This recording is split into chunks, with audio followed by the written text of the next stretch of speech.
அனைவருக்கும் வணக்கம்.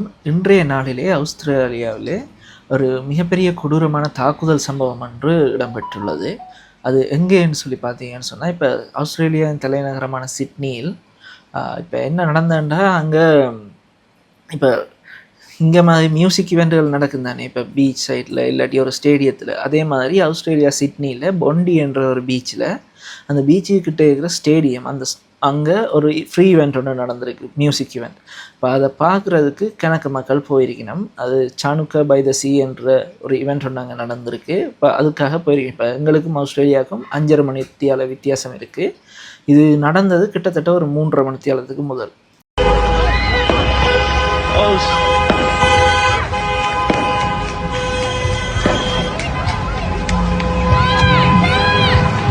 Oh shit.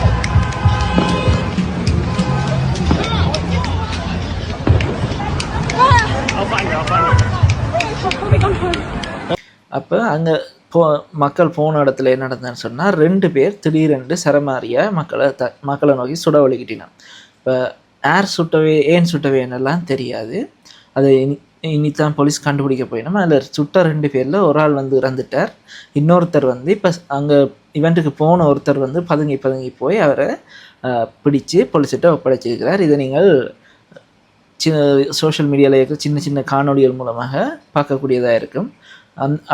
அவர் பிடிச்சி கொடுத்ததால தான் சில பேர் வந்து சுடுபடாமல் காப்பாற்றப்பட்டவை.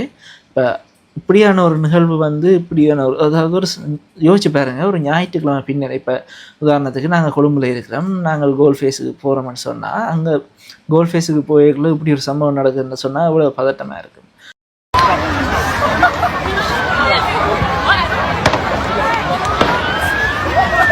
¿Qué está pasando, hombre?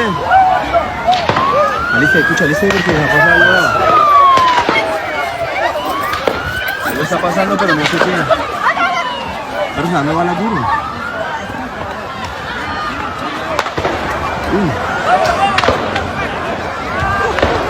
Perro, ¿qué pasó?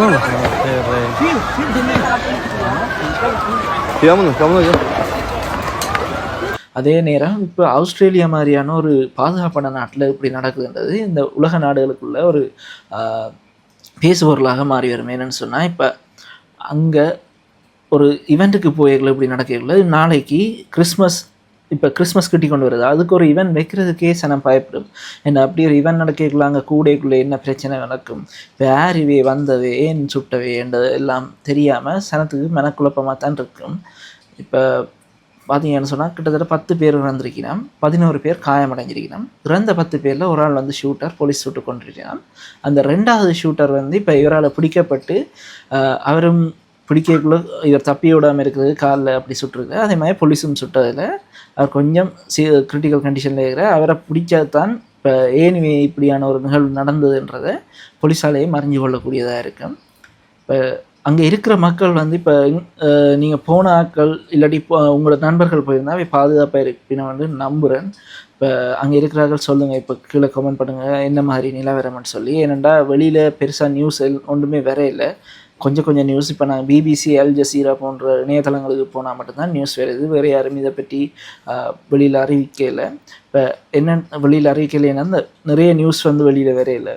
இப்போ அங்கே வந்து இப்போ வரைக்கும் நாங்கள் இங்கே பார்க்குறது 10 பேர் இறந்துட்டு நம்மண்டு வந்திருக்குது, 11 பேர் காயமடைஞ்சிருக்கு நம்மண்டு வருது. சிலது அதை விட கூடவாகவும் இருக்கலாம், குறைவாகவும் இருக்கலாம். இந்த நிகழ்வு ஏன் இப்படி ஆனதுன்றது ஒரு உண்மையாகவே ஒரு வருத்தத்துக்குரிய முடியாமல் தான் இருக்குது. ஏன்னா நான் ஃபஸ்ட் டைம் பார்க்கலையும் நம்பலை, என்னடா இது பழைய நியூஸ் எதுவும் போடுறேன், ஆஸ்திரேலியாவில் இப்படி நடந்திருக்குமா ரெண்டு மாதிரி தான் யோசனை. ஆனால் அதுக்கு பிறகு தான் பார்த்தா இந்த நியூஸ் சைட்டுகள் எல்லாம் போட ஒழிக்கிட்ட அப்புறம் தான் ஓகே இப்படி நடந்திருக்கு. ஒரு 3 மணித்தியாலம் அங்கே ஒரு 6 மணி 5:30-6 மணிக்கு நடந்திருக்குது என்றதை யோசிக்கவே ஒரு என்னென்னு சொல்கிறது, ஒரு அந்தரமாக இருக்குது. ஏன்னா இப்போ பின்னரம் சும்மா ஒரு ஃபன்னாக ஃபேமிலியோட ஃப்ரெண்ட்ஸோடு போயிட்டு வர ஒரு இடத்துல இப்படி நடக்கக்குள்ள ஒரு அது இப்படியான இடங்களுக்கு போயக்குள்ள ஒரு பயத்தை. இப்போ இங்கே அவ்வளோத்துக்கு பிரச்சனை இல்லை என்றாலும் இப்போ வேறு ஒரு நாட்டில் இருக்கிற எங்கடையாக்களோ இல்லாட்டி இங்கேருந்து படிக்க போன படிகளோ அவங்களுக்கு கொஞ்சம் பயமாக தானே. ஏன்னா இங்கேருந்து ஆஸ்திரேலியா படிக்க போனாக்கள் இருக்குது, வேலைக்கு போனாக்கள் இருக்குது. இப்போ அவையெல்லாம் சரி ஒரு ஞாயிறு தானே ஃபன்னாக போய் சுற்றிட்டு வருவோம்ட்டு போயிடல. இப்போ அடுத்த ஞாயிறு வரைக்குள்ள அது ஒரு பயமாக இருக்கும். இன்னொரு இடத்துக்கு கூட்டமாக இருக்கிற ஒரு இடத்துக்கு போகவே பயமாக இருக்கும். என்ன நடக்குது, ஏன் இந்த பிரச்சனை என்றெல்லாம் யோசிச்சு இப்போ அதனால தான் இந்த ஒரு வீடியோ போடுவோம்னு வந்தேன். இப்போ இப்படி ஒரு விஷயம் நடந்திருக்கு. இப்போ அங்கே இருக்கிறார்கள் பாதுகாப்பாக இருப்பீங்கன்னு நான் நம்புகிறேன். மறக்காம கீழே கமெண்ட்டில் சொல்லுங்கள். இப்போ அங்கேருந்து வீடியோ பார்த்து கொண்டிருக்கிறீங்க அப்படின்னு சொன்னால், நீங்கள் சேஃபாக இருக்கிறீங்கன்னு சொன்னால் கமெண்ட் பண்ணுங்கள்.